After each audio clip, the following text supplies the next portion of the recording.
નમસ્કાર, star India TV ન્યૂઝમાં આપનું હાર્દિક સ્વાગત છે। આપ જોઈ રહ્યા છો સ્ટાર ઇન્ડિયા ટીવી ન્યૂઝ, સત્યની વાતે સત્યની સાથે।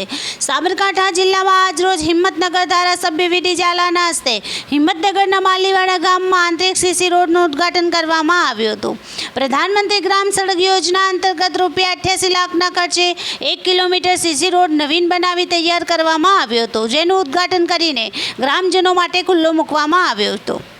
ઉદ્ઘાટન વખતે ઉપસ્થિત રહેલા મહેમાનોમાં હિંમતનગર તાલુકા પંચાયતના પૂર્વ પ્રમુખ વિનોદભાઈ પટેલ, હિંમતનગર તાલુકાના સદસ્ય રવિન્દ્રસિંહ ચાવડા, માઇનોરિટી બીજેપી તાલુકા પ્રમુખ હકીમજી કંડિયા, માલીવાડા માજી ડેપ્યુટી સરપંચ સલીમભાઈ કંડિયા, બીજેપી બક્ષી પંચ મોરચાના ઉપપ્રમુખ વનરાજસિંહ વણજારા, બીજેપી જિલ્લા કોષાધ્યક્ષ જાકીર હુસેન મેમણ, બીજેપી કાર્યકર્તા પ્રવીણભાઈ નાઈ, માલીવાડા પંચાયત વહીવટદાર સંજયભાઈ પ્રજાપતિ, તલાટી નિશાબેન શાહ સહિત મોટી સંખ્યામાં ગ્રામજનો ઉપસ્થિત રહ્યા હતા।